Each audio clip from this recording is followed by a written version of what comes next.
A sign of life returning to pre-pandemic normalcy. On Friday, many Americans went maskless in public for the first time in months, a day after the Centers for Disease Control relaxed its guidelines on face coverings for people who have been fully vaccinated. 18 states announced plans to drop public mask mandates either immediately or in the weeks to come. But others, such as California, New York, and New Jersey, are moving forward with caution.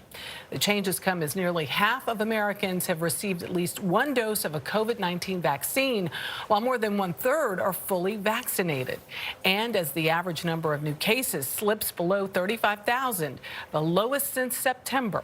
But while progress against the pandemic is being made, Americans eager to enjoy spring weather are receiving mixed messages about masking.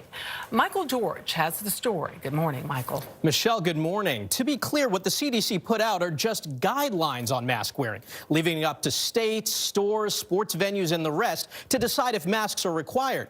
What we're seeing now mirrors what we've seen throughout the pandemic, a patchwork of rules that vary from place to place. The CDC's new guidelines specifically apply to vaccinated people. People who are unvaccinated should not be taking off their masks. The guidelines, issued as cases went down by 1/3 last week and vaccinations again increased, were left open to interpretation. The state of North Carolina will no longer require you to wear a mask. But there will continue to be a mandatory indoor mask requirement on public transportation, in childcare, in schools, in prisons, and in certain public health settings.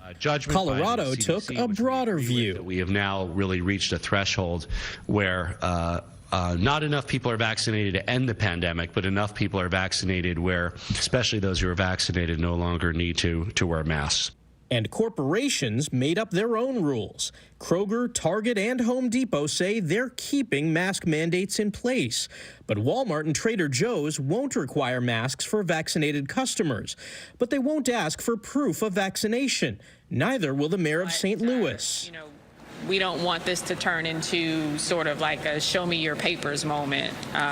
We'll just have to trust what people tell us. That's not good enough for the Kellys from Oregon, masked up and visiting Washington, D.C. My concern is identifying the difference between those who are vaccinated and those who are not. So to go into a public space, to be less than 6 feet distance because I'm vaccinated, I'm just concerned that the next person, how honest are they going to be? Debate about so-called vaccine passports, proof of vaccination, is increasing, and so is pushback. Take the protest this week when local officials in Southern California considered vaccine passports.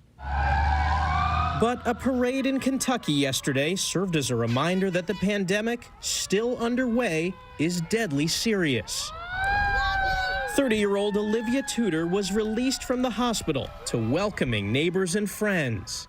It was a miracle. She spent months in a coma, but defied the odds. She in the hospital, not expected to make it, and then the prayer warriors, we've got a group of them. There's a bunch of them.